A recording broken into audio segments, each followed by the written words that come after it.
إن الحمد لله نحمده ونستعينه ونستغفره ونعوذ بالله من شرور أنفسنا ومن سيئات أعمالنا من يهده الله فلا مضل له ومن يضلل فلا هادي له وأشهد أن لا إله إلا الله وحده لا شريك له وأشهد أن محمدا عبده ورسوله يا أيها الذين آمنوا اتقوا الله حق تقاته ولا تموتن إلا وأنتم مسلمون يا أيها الناس اتقوا ربكم الذي خلقكم من نفس واحدة وخلق منها زوجها وبث منهما رجالا كثيرا ونساء واتقوا الله الذي تساءلون به والأرحام إن الله كان عليكم رقيبا يا أيها الذين آمنوا اتقوا الله وقولوا قولا سديدا يصلح لكم أعمالكم ويغفر لكم ذنوبكم ومن يطع الله ورسوله فقد فاز فوزا عظيما أما بعد فإن أصدق الحديث كتاب الله وأحسن الهدي هدي محمد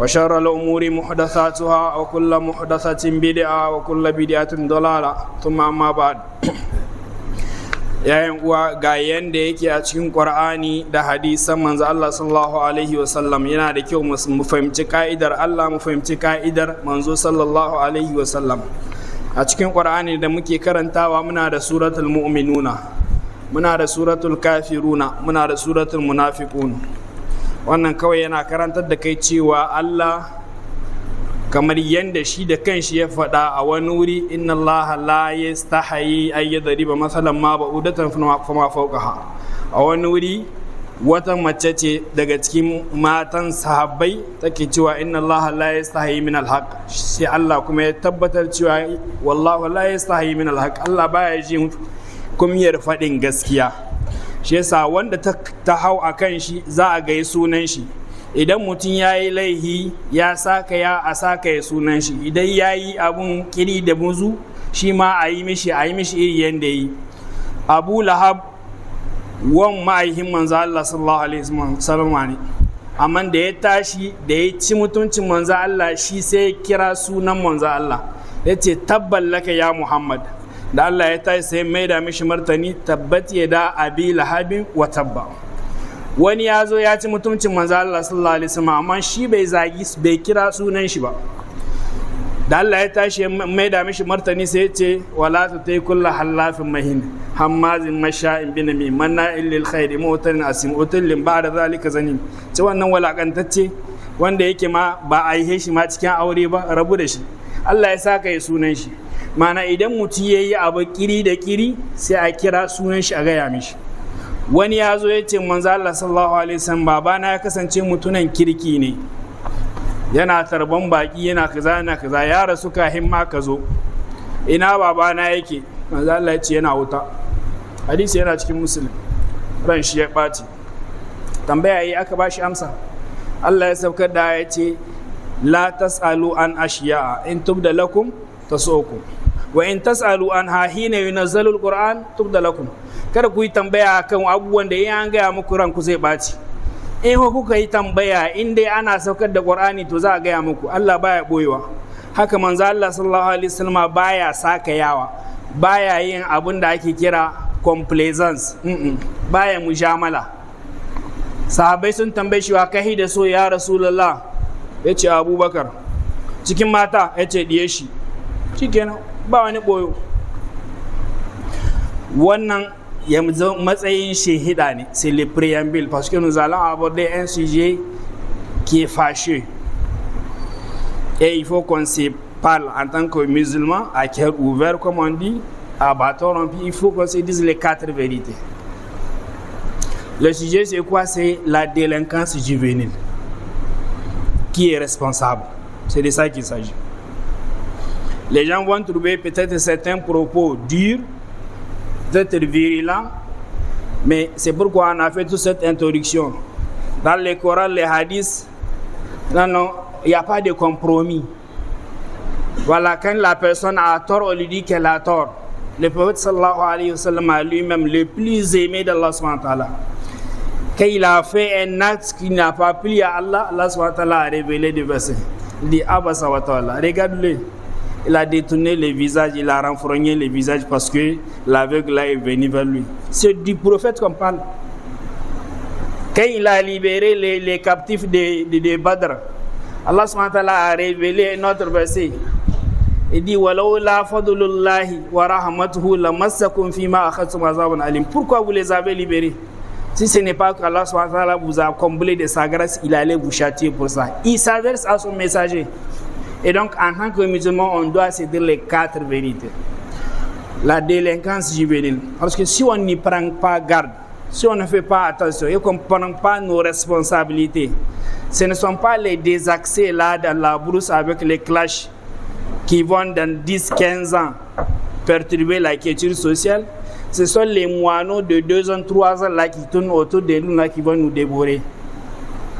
Et il faut que chacun prenne ses responsabilités. En islam, quand on détecte un problème, on est obligé de proposer des solutions. Quand Yusuf alayhi salatu wassalam, il a interprété le rêve en prévisant les 7 années de sécheresse, les 7 années d'abondance. Quelle est la solution? Il dit Ij'alouni ala khaza'in al-ard. Mettez-moi comme ministre de l'agriculture, je vais m'en occuper. Donc nous allons faire le diagnostic. Si Dieu le veut, Inch'Allah, la prochaine fois, proposer des solutions. Maintenant, où se situe le problème justement? C'est de ça qu'il s'agit. La première raison pour la délinquance juvénile, quand on trouve que aujourd'hui nos enfants là, ils sont ceux qui sont, ainsi de suite, la première raison c'est qu'il faut nous-mêmes nous remettre en cause. Alors je veux le dire pour que ça soit clair chez tout le monde. Tous tant que nous sommes ici, nous sommes des enfants d'autrui. C'est ça, non?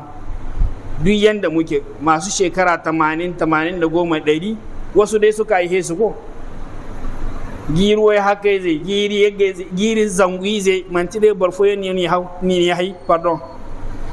Donc la première raison c'est toi d'abord en ton âme et conscience. Il faut faire un feedback de ta vie. Est-ce que tu as une foi selon toi? Là c'est à toi de répondre. Balil insanu ala nafsihi basira. Il arrive que l'être humain soit son propre juge. Allah subhanahu wa ta'ala ne va pas te juger sur ça. Donc pose-toi la question et réponds. Est-ce que tu as été correct ou incorrect envers un de tes 2 parents ou les 2? Si tu l'as été, là tu recordes que la monnaie de ta pièce. C'est comme ça. Pourquoi? Parce que le prophète alayhi salatu wa sallam, il dit Ithnatani yu'ajjiluhum Allahu fid dunya. Il y a 2 péchés qu'Allah subhanahu wa ta'ala ne va jamais te laisser partir avec à l'au-delà. Non. Et dit al-baghayou, si tu vas juste pour diffamer quelqu'un sans raison, ça Allah subhanahu wa ta'ala il va pas te mettre ça à crédit. Tu vas payer ça ici avant de retrouver l'autre châtiment là-bas. Uququl walidaini, tu as manqué du respect, tu as fait pleurer un de tes parents, Allah subhanahu wa ta'ala ne va pas te mettre ça à crédit, tu vas payer ça sur cette vie. Donc que chacun de nous fasse sa propre perspective ou expertise ou comment vous l'appelez. En tout cas, qu'il sache qu'il fait un feedback de sa vie. Est-ce qu'il a été correct? Est-ce que ses 2 parents, s'ils ne sont plus de ce monde, est-ce qu'il les a rendus heureux? Est-ce qu'ils étaient fiers de lui avant qu'il quitte ce bas monde?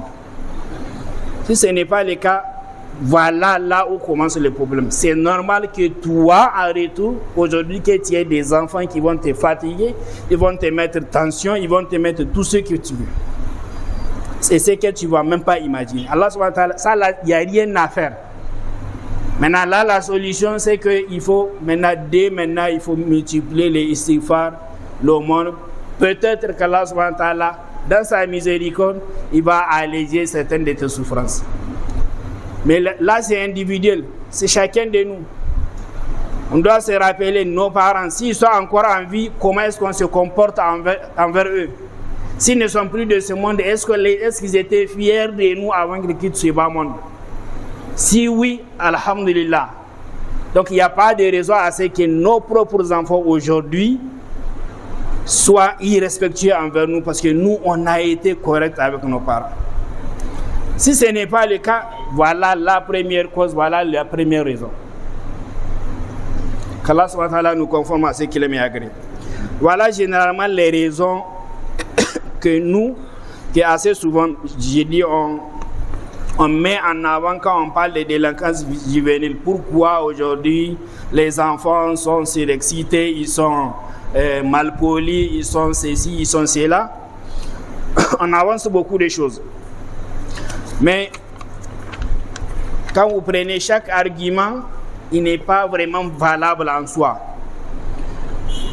Voilà, le premier argument, ou bien la première raison pour certains, ce sont les tentations, l'imitation mondaine. Voilà, les tentations, il y a beaucoup plus de tentations maintenant qu'avant, ainsi de suite.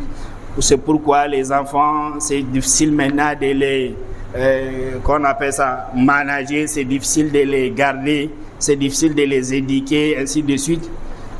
On va voir que ça, là, cette raison-là, ça ne tient pas. Ça, c'est le premier élément. Deuxième, pour certains, il invoque la multiplicité des cultures ou les brassages culturels. Il y a les cultures extérieures qui sont là, les cultures occidentales, les cultures un peu partout. En tout cas, qui pour certains sont les raisons qui font qu'aujourd'hui, nos enfants à nous ne nous appartiennent plus. Et qu'ils sont ceux qui sont, ils agissent comme ils agissent. Là aussi, nous allons voir que cet argument-là n'est pas valable, il ne tient pas la route. Le troisième argument, les gens vont te dire c'est un changement d'époque. Zamani ne change yanayi ne, zamani ne kaka. C'est l'argument le plus fallacieux et c'est une insulte envers Allah subhanahu wa ta'ala. Voilà les contre-arguments. D'abord, il faut savoir, quand tu parles de tentation, l'homme n'a jamais changé. Non, depuis qu'Allah subhanahu wa ta'ala il l'a créé, il nous a dit fa'alhamaha fujuraha wa taqwaha. Il existe en chacun de nous les deux loups, le bon et le mauvais. Le bon côté et le mauvais côté, ça existe, ça a toujours existé. Ça ne date pas d'aujourd'hui, ça c'est l'être humain. Jubile bi shahawat, ça fait partie de ce qui le différencie des anges, justement. C'est parce qu'il est tenté. Ce sont les enfants du Adam alayhi salatu wassalam qui se sont entretués, non? L'un a tué l'autre. Ça date de combien de milliers d'années selon vous? Quand on parle de peut-être les changements d'époque, ainsi de suite, non. Pendant qu'il y a révélation, au temps du prophète alayhi salatu wassalam, combien de personnes, lui, le prophète, a ordonné à ce qu'on lapide parce qu'ils ont forniqué? Alors qu'ils lisaient le Coran. C'est d'ailleurs devant eux que s'est passée la révélation.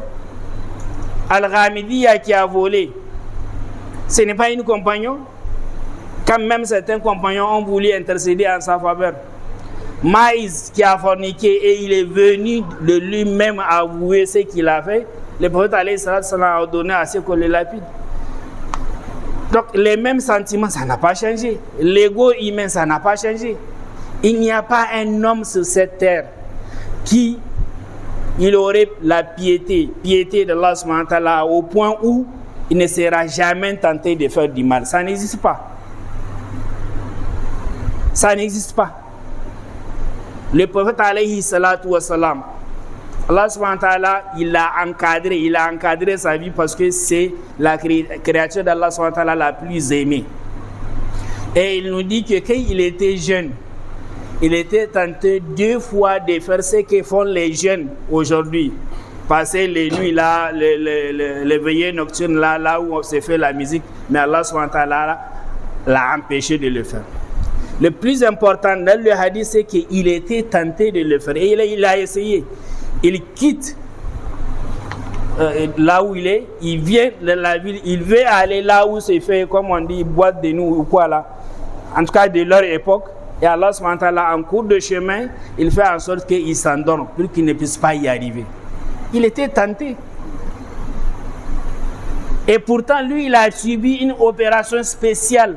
À l'âge de 7 ans, quand les 2 ans sont venus, ils l'ont opéré, ils ont enlevé une partie, un morceau de chair dans son cœur et ils ont dit voilà ça, ça c'est la part de Shaitan. Mais il était quand même tenté. Donc parler de tentation, non, ce n'est pas une raison pour qu'aujourd'hui, nous, en fuite de responsabilité, qu'on n'arrive pas à éduquer nos enfants et que nos enfants soient ce qu'ils sont. Ça, c'est le premier argument. Le deuxième, quand les gens disent que voilà, c'est le changement, il y a Zamanine, dans un hadith Qudsi, Allah subhanahu wa ta'ala, il dit, le fils d'Adam, il m'insulte. Parce qu'il insulte le temps. Il dit, Yasubbu ibni Adam. Yasubbu dahar wa ana dahar. Ukallibu layla wa nahar. Quand il insulte le temps, c'est quoi le temps? L'alternance du jour et de la nuit. C'est moi l'alternance du jour et de la nuit. Donc quand il dit qu'il y a un changement d'époque, c'est à moi il s'adresse. Il m'insulte directement. Qu'est-ce qui a changé? Les jours fait toujours les 24 heures. Où ça a changé? Donc ce n'est pas une raison pour qu'on ne puisse pas encadrer ou éduquer nos enfants. Pour que nos enfants ne puissent pas être sur le bon chemin, sur la droiture. Donc il faut déjà mettre ça de côté. Quand les gens parlent de brassage culturel, les cultures occidentales, je ne sais pas, aujourd'hui on a les Hollywood, Kannywood, tout ce que vous voulez. On peut accepter dans une certaine mesure que oui, ça puisse impacter sur l'éducation de nos enfants. Mais ce n'est pas une raison valable. Là, ce n'est même pas un musulman. Ceux qui ont étudié l'histoire, on se rappelle de l'empereur japonais. Quand à la Deuxième Guerre mondiale, les États-Unis ont utilisé la bombe nucléaire pour la première fois, ils rassemblent les Japonais. Et qu'est-ce qu'il leur dit? Il dit au peuple du Japon, l'ennemi a utilisé une arme redoutable. C'est la reddition. Je vous envoie vers l'ennemi. Allez apprendre tout de l'ennemi sauf sa culture. Jusqu'en 2026, les Japonais mangent avec leur bâton. Donc ils n'ont pas été influencés par la culture occidentale. Allah subhanahu wa ta'ala nous conforme à ce qu'il est en égard. Astaghfirullah azim wa atubu ilayh. Astaghfiru rabbakum innahu kana ghaffara.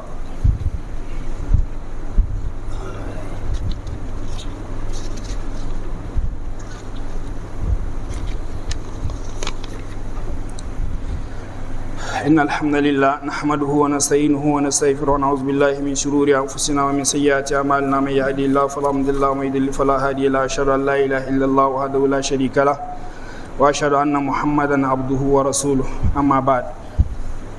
En fait, voilà les vraies raisons. La première, c'est que on remet en cause ou des fois on renie même les valeurs sociétales et familiales que nous avons trouvées.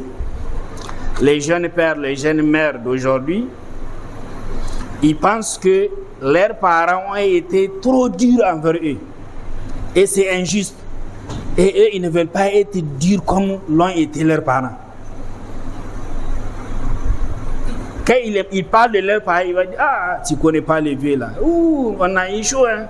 Ah non, non, ça là, c'est pas bon. C'est pas comme ça, on éduque un enfant. Tu vois, d'une certaine manière, il est en train d'insulter. C'est une forme de délinquance, hein, envers son parent. Parce qu'il a trouvé que les méthodes étaient inappropriées. Les méthodes que ses parents ont utilisées pour faire de lui ce qu'il est aujourd'hui étaient inappropriées. Non, c'était trop dur. On n'avait même pas la possibilité de sortir dehors. On n'avait même pas la possibilité. Non, il ne faut pas trop libérer. Surtout dans beaucoup de cas, dans leur tête, là, ils pensent tout connaître. Quoi. Mais c'est du n'importe quoi. Tu es en train de les insulter. Quand tu penses que les méthodes qu'ils ont appliquées, qu'ils ont adoptées pour faire de toi ce que tu es aujourd'hui sont inappropriées, c'est excessif, ainsi de suite, tu les insultes.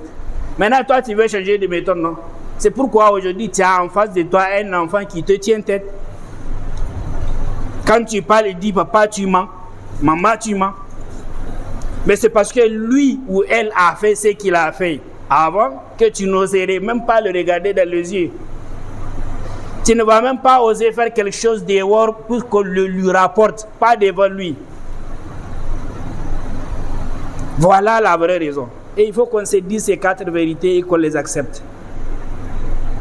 On remet en cause ou des fois on renie ces valeurs-là sociétales et familiales qu'on avait trouvées.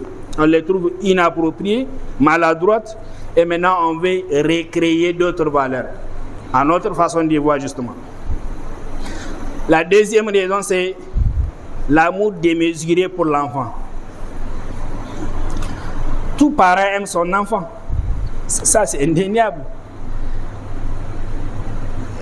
C'est un exemple, il y a un élève qui fait la terminale dans un des établissements où j'enseigne. Quand une fois, il a osé sortir ça de sa bouche. Je n'ai pas su à quel moment je l'ai giflé. Oui, mais c'est des foutaises. Elle allait te garder 9 mois dans son ventre. Elle aurait trouvé 1000 moyens de t'éjecter. C'est quoi ces conneries? Va à la maison d'arrêt, tu vas voir les femmes ou les mères qui ne veulent pas de leurs enfants. À peine elles les remettent au monde, elles les tuent, elles les étranglent ou elles les jettent dans un puits. Toi, à ton âge, tu dis qu'il y a Nina Sibani. Et on montre, et les enfants, ils comprennent ça. Il a compris que son papa là ou sa maman là, ils sont prêts à sacrifier leur vie pour lui. Alors que c'est le contraire qui devrait être fait. Surat al-Kahfi, dans le récit de Moussa alayhi salatu wassalam et Khidr, l'enfant que Khidr il a cassé le cou là. Quand il disait à Moussa, voilà ce qu'il dit: فأما الغلام فكان أبواه مؤمنين فخشينا أن يرهقهما طغيانا وكفرا فأردنا أن يبدلهما ربهما خيرا منه زكاة وأقرب رحما. Cet enfant-là que tu vois, ses parents sont des croyants purs, Masha'Allah, mais il l'aime trop.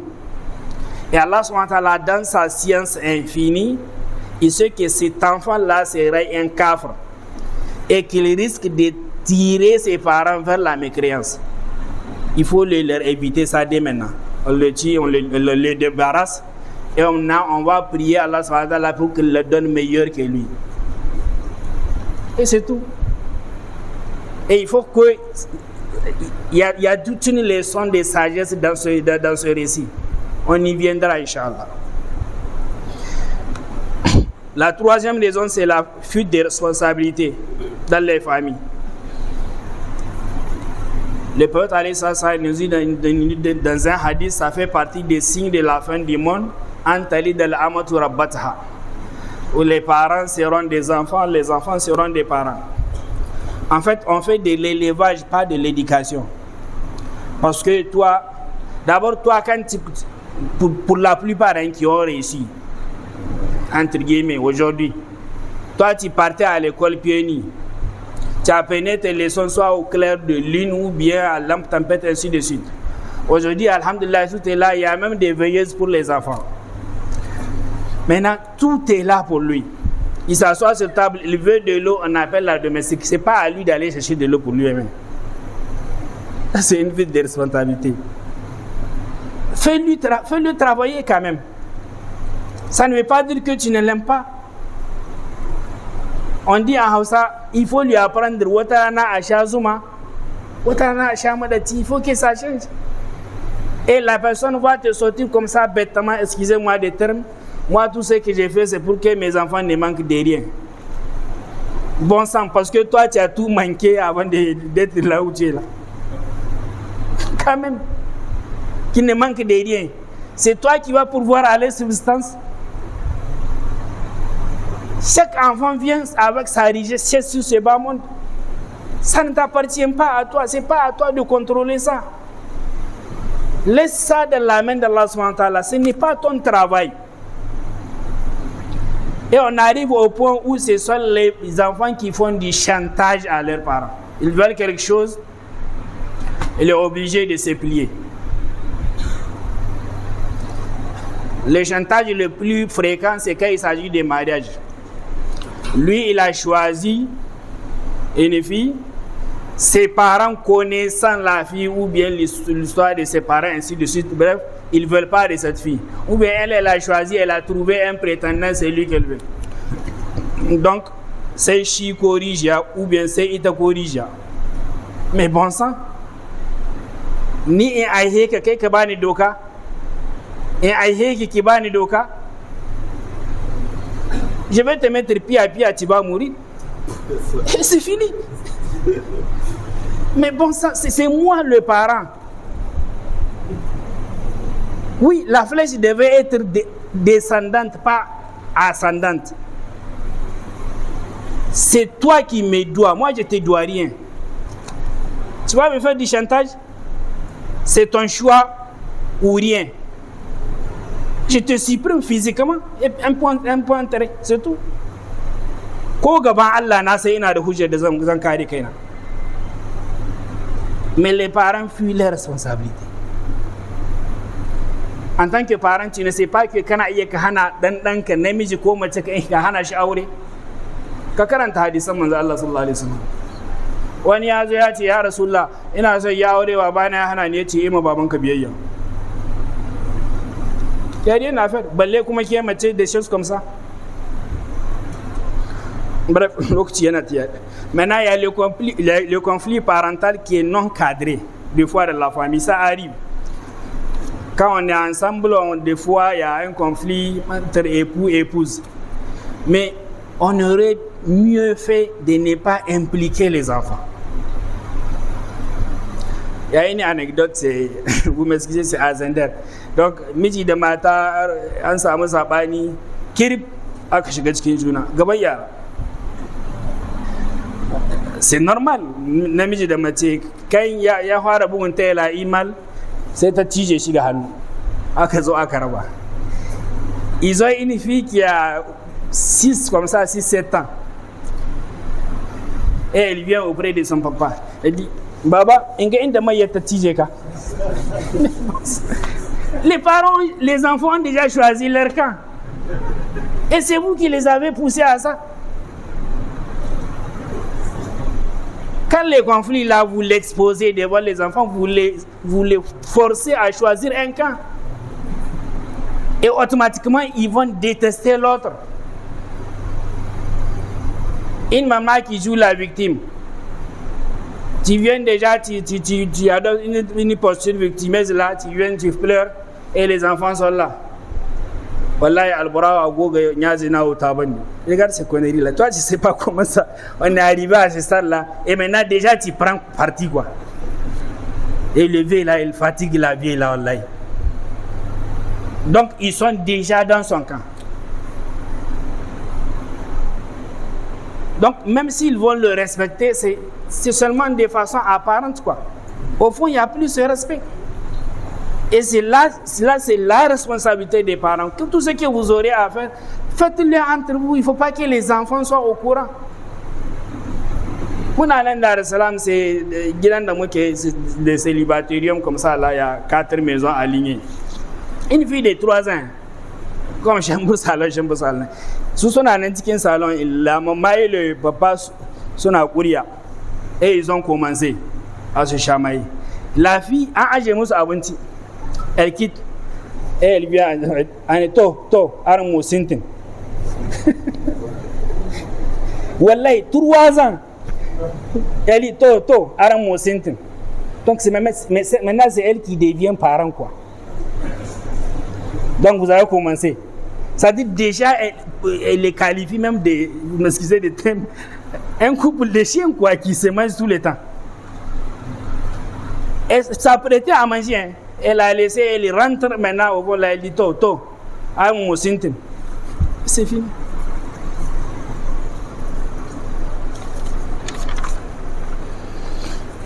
L'avant-dernier point, c'est qu'il y a une perte de repères identitaires chez beaucoup d'entre nous. Lui-même, en tant que parent, il ne sait pas qui il est, d'où il vient, où il va. À plus forte raison, inculquer ces mêmes choses à son enfant. Quand je parlais du choix de conjoint et ainsi de suite, un enfant qui dit que voilà, il va choisir garçon ou fille, voilà, il va choisir son épouse ou son époux. Quand tu n'es pas d'accord, tu as des raisons. Tu ne veux pas qu'il salisse ton nom, le nom de ton papa, les noms de ton arrière-grand-père. C'est de ça qu'il s'agit, non? Donc, toi, tu dois savoir qui tu es, d'où tu viens, où tu vas. C'est important et il faut l'inculquer à ton enfant. Il faut qu'il le comprenne.